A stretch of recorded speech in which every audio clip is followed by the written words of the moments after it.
begin.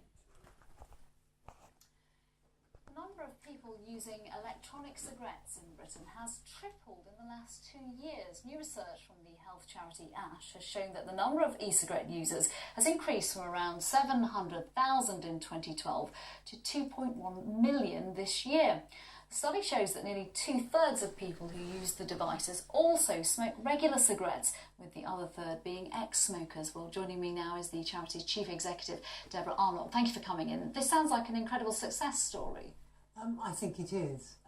I know that, as you said, 2/3 carry on using ordinary cigarettes, which is not the best thing for their health, because actually if you carry on smoking, the health harms caused by smoking are still harms that you're getting.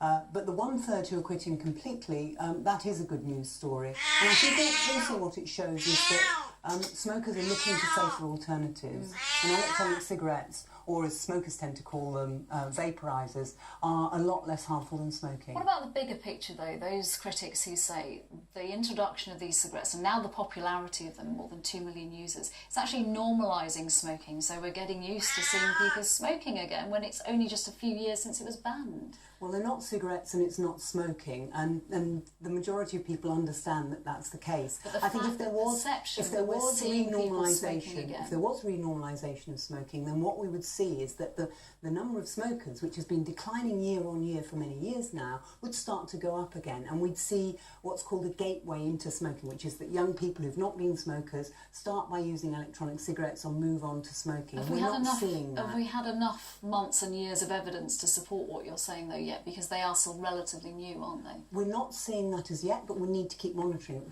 which is why ASH does a survey every year to look at youth uptake and also to look at use of these products amongst smokers and never smokers. Very briefly, are they safe? Because the BMA says it just doesn't know. They're not perfectly safe, but they're a lot safer than smoking. What you have to remember is it's the smoke, not the nicotine, that kills you. Deborah Arnold, thank you.